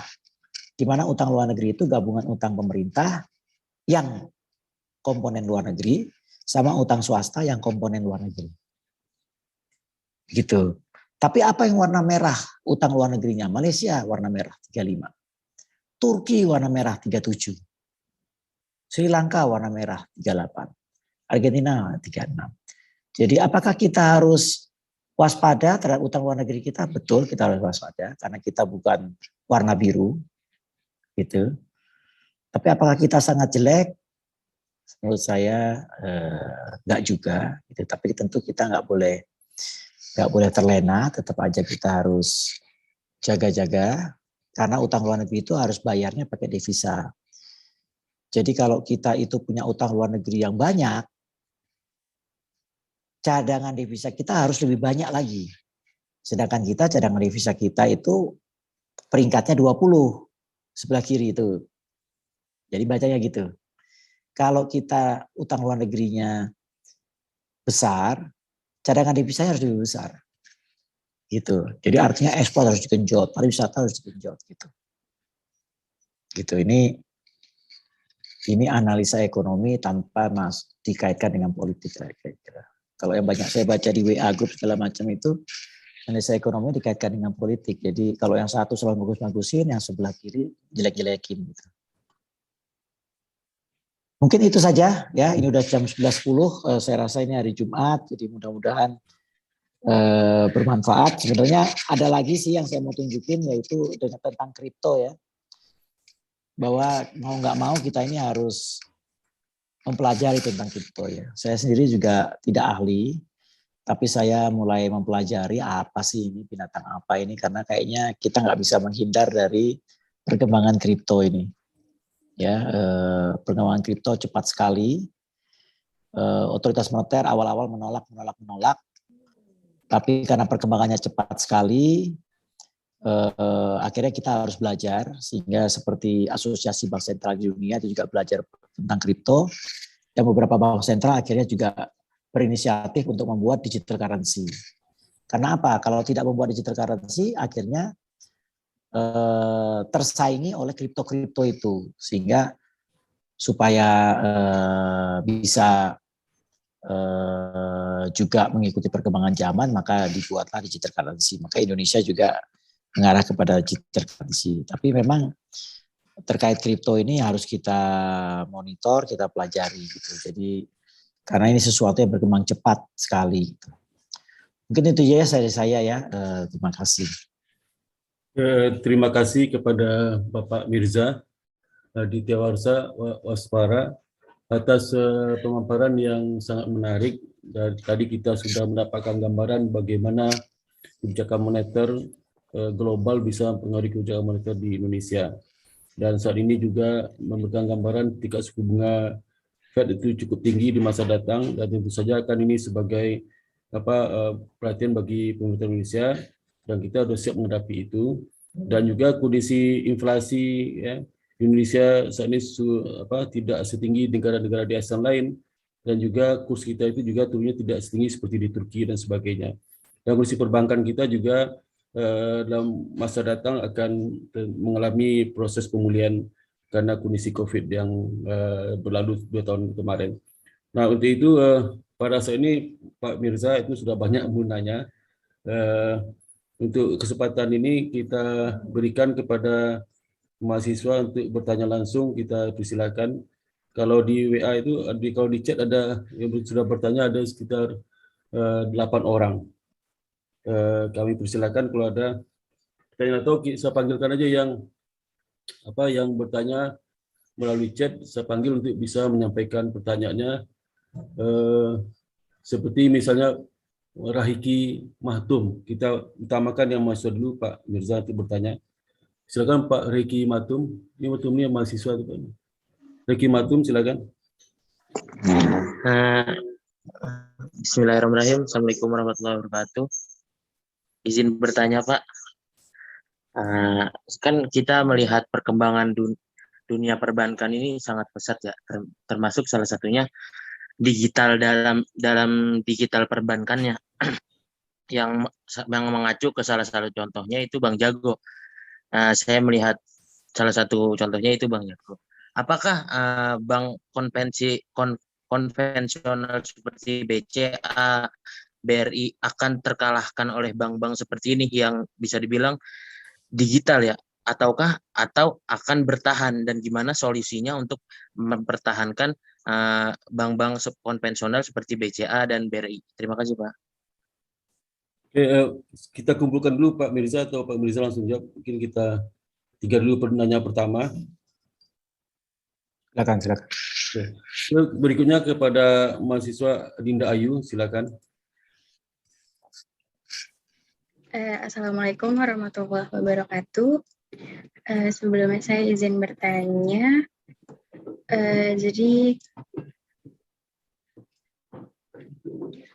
Tadi kan untuk penjelasan di awal itu ada pemaparan tentang adanya inflasi sebesar 2% di kuartal 3 di tahun 2021. Nah, jadi pertanyaan dari saya, dengan adanya inflasi sebesar 2% itu yang terjadi di kuartal 3 itu kan tentu berpengaruh besar pada harga komoditas seperti yang tadi Bapak sampaikan dengan menaikkan harga bahan baku produksi.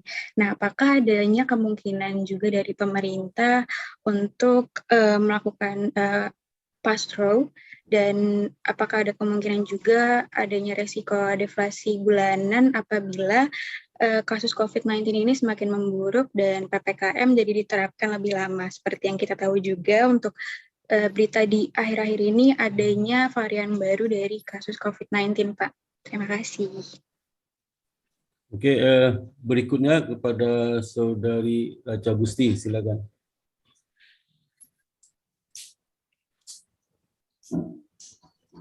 Ya, Assalamualaikum warahmatullahi wabarakatuh. Selamat siang, Pak Mirza, Pak Sparta. Izin bertanya, Pak. Mobilitas penduduk Indonesia sudah mulai tinggi. Apakah ini menunjukkan bahwa sudah mulai normal kembali kegiatan ekonomi, dan bagaimana Bank Indonesia mengantisipasi inflasi yang diprediksi akan naik tahun depan?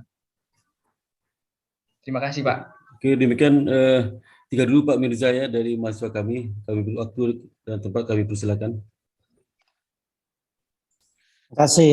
Kalau terkait bank digital ya, ini kan memang sesuatu yang juga ya hadir karena digital ekonomi ini akselerasi.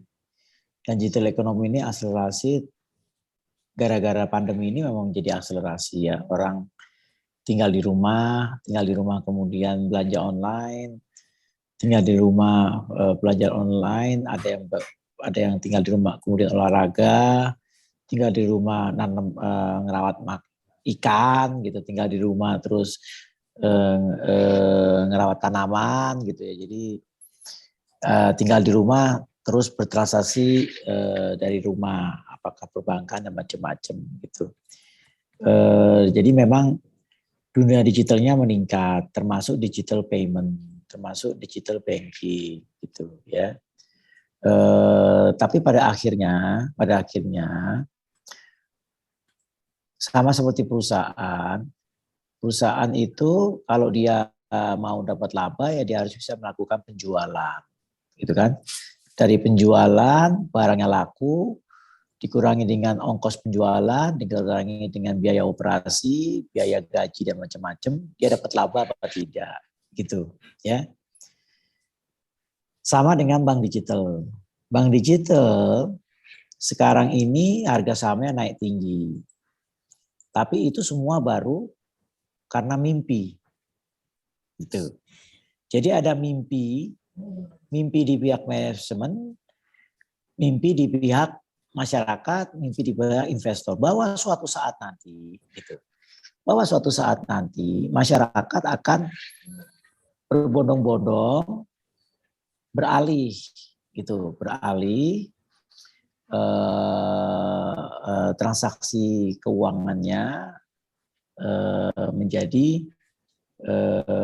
digital, gitu kan, sehingga kemudian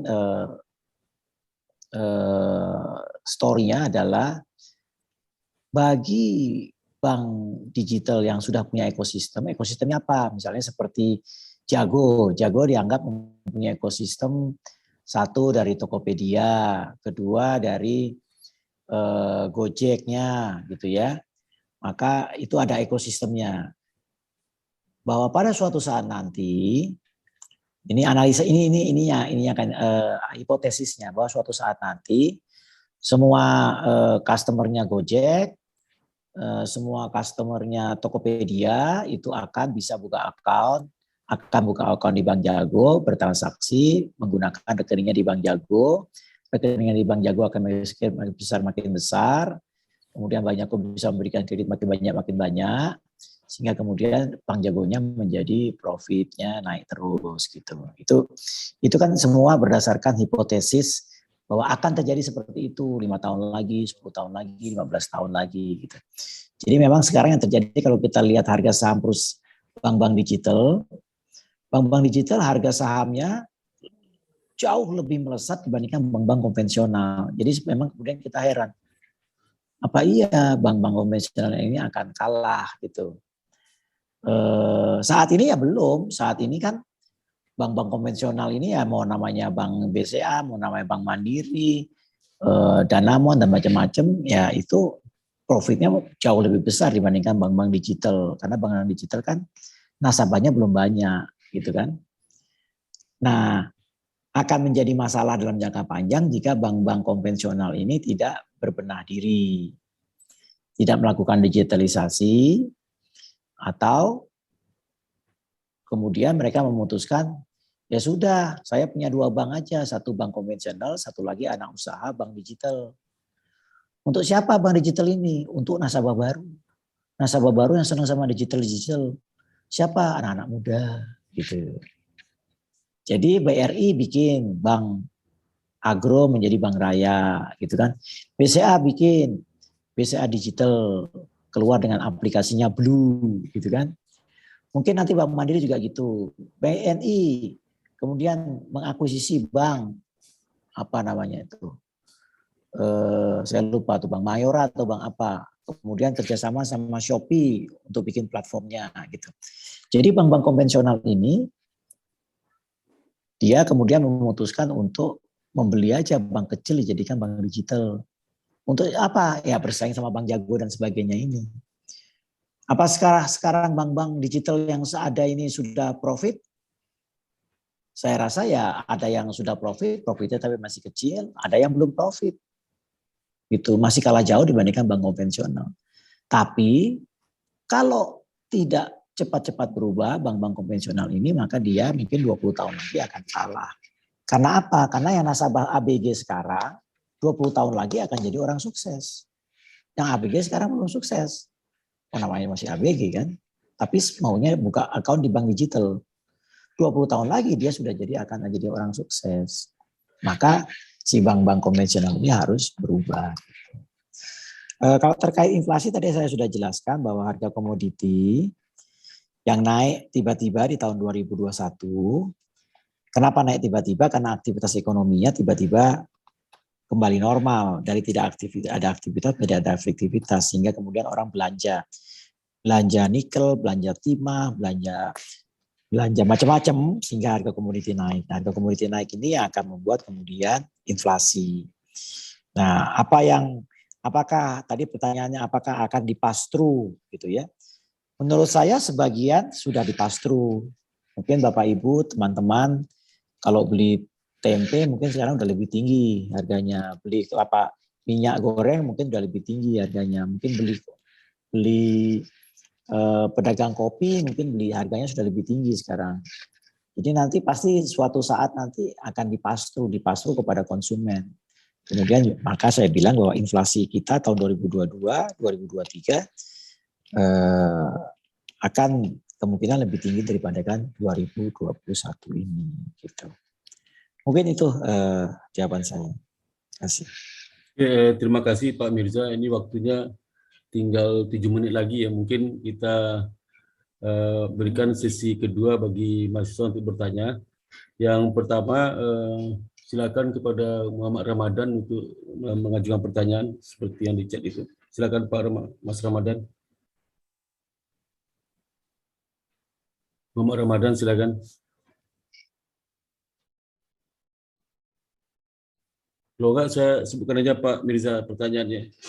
Jadi menurut Bapak, mengapa bisnis investasi di pasar modal lebih menjadi sarana pilihan masyarakat daripada bisnis real di tengah keterpurukan perekonomian dunia karena pandemi COVID-19? Dari Muhammad, satu lagi mungkin kita berikan juga kepada Pak Ferenisa, silakan. Ferenisa. Ya Pak, terima kasih. Izin bertanya Pak, seperti kita ketahui inflasi di Cina pada periode bulan lalu tercatat melonjak dan sempat membuat pelaku pasar terutama di wilayah atau kawasan Asia khawatir. Yang ingin saya tanyakan, sekiranya apakah ada pengaruh atau dampak inflasi terutama bagi Indonesia dan langkah apa yang tepat diambil oleh pemerintah Indonesia dalam menghadapi inflasi yang dialami oleh Cina? Sekian, terima kasih Pak. Oke, kami persilakan Pak Mirza untuk waktu dan tempat. Yang tadi yang satu tentang China ya, ini ya terakhir ya. China ya Pak Mirza. Iya betul. Yang tadi sebelum Mbak ini siapa? Muhammad Ramadan Pak. Itu menurut Bapak mengapa bisnis investasi di pasar modal lebih menjadi sarana pilihan masyarakat? Iya. Nah ini memang nih. Jadi kalau kita lihat di pasar modal itu, dan ini bukan cuma di Indonesia nih Mas Ramadan.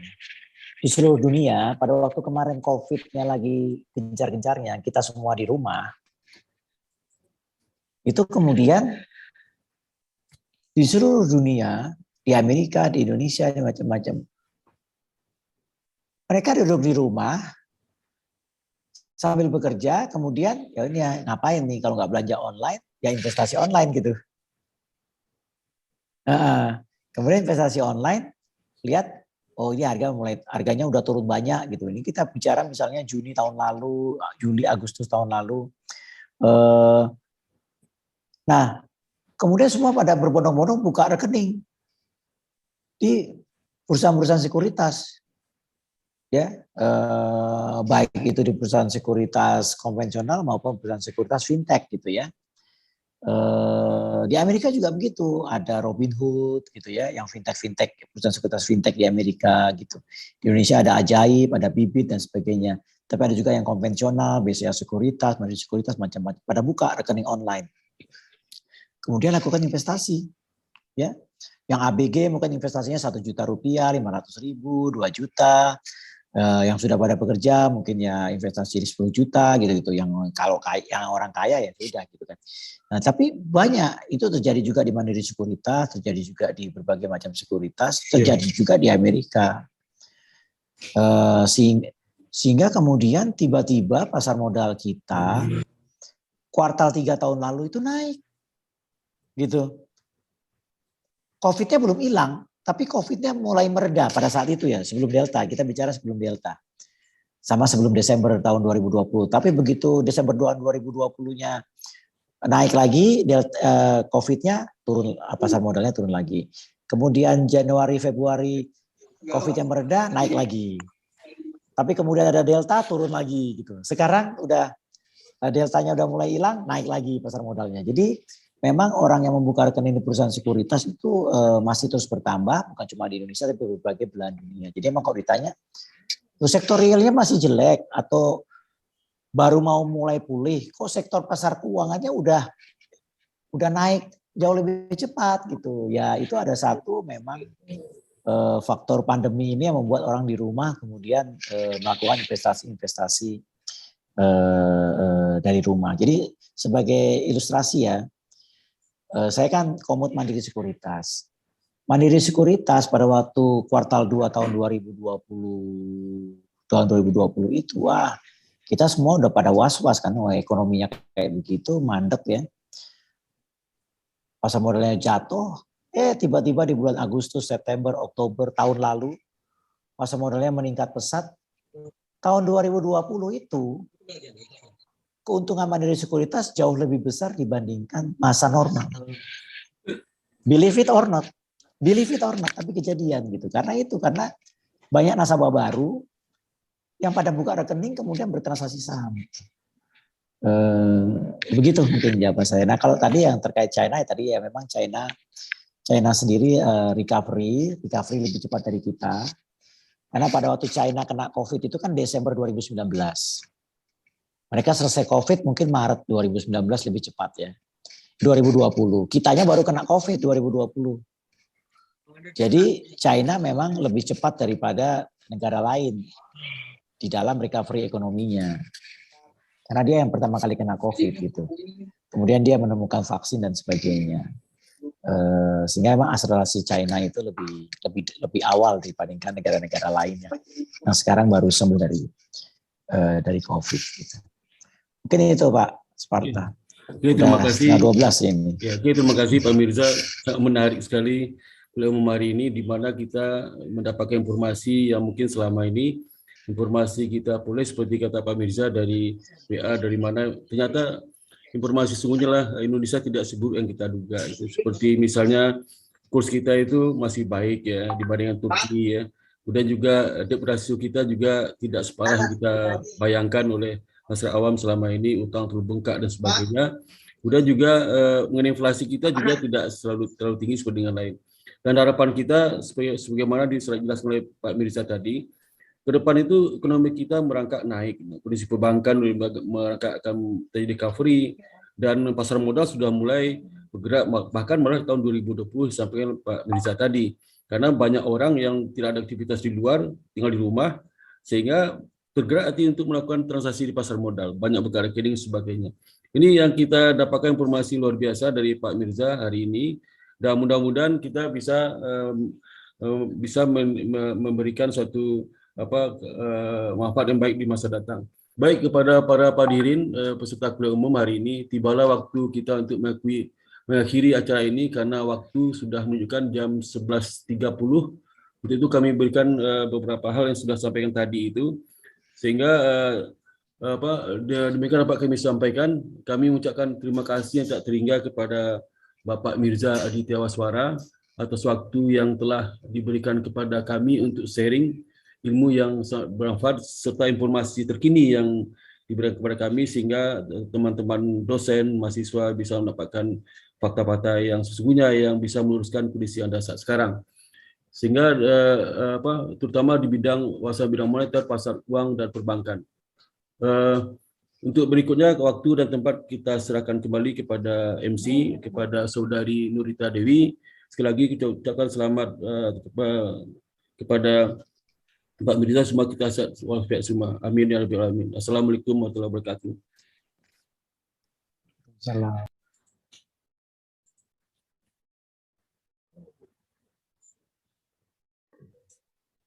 Terima kasih kami ucapkan kepada Bapak Mirza Aditya Swara, SE Master of Applied Finance, dan Bapak Dr. Sparta, SE MA AKCA, atas pembahasan materi yang sangat menarik dan menginspirasi. Baiklah, Bapak, Ibu, beserta mahasiswa-mahasiswa yang kami hormati, acara selanjutnya adalah penyerahan sertifikat kepada Bapak Mirza Aditya Swara dan Bapak Dr. Sparta oleh Ibu Dr. Kusumaningkuti Sandehan Sutiono.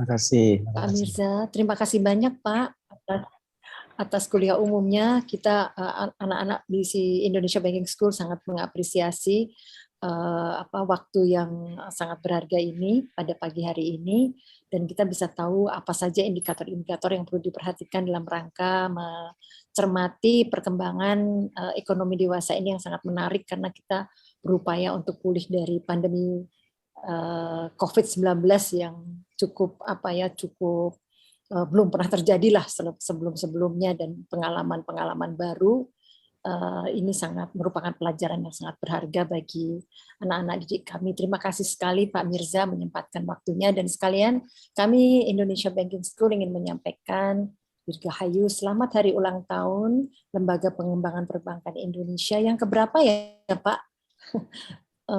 Ulang 63. tahunnya mudah-mudahan 63. Udah baby boomers dong ya. IBS masih generasi Z Pak. Ya mudah-mudahan Pak Mirza dan semua warga di LPPI sehat-sehat, dan semua LPPI juga bisa maju terus berkembang, berguna bagi bangsa dan negara Indonesia. Terima kasih sekali lagi Pak Mirza. Terima kasih Bu Tito, terima kasih banyak kepada IBS dan teman-teman semuanya.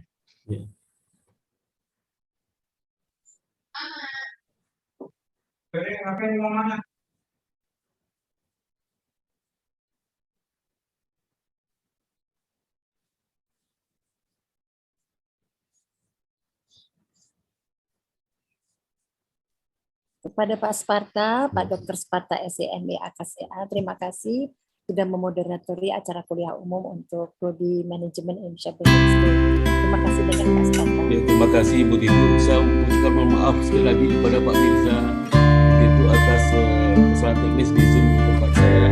Tiba-tiba dia tidak hang langsung, saya nggak tahu kenapa. Alhamdulillah saya bisa masuk kembali, dan mohon maaf sekali lagi saya juga teman saya.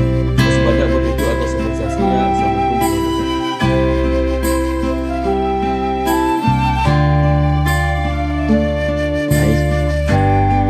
Udah bisa on live, on mic ya.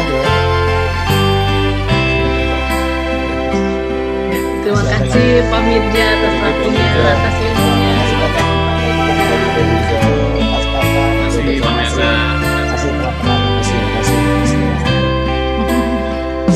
Izinnya. Terima kasih Bu Tito, Mas Marta, Pak Erik.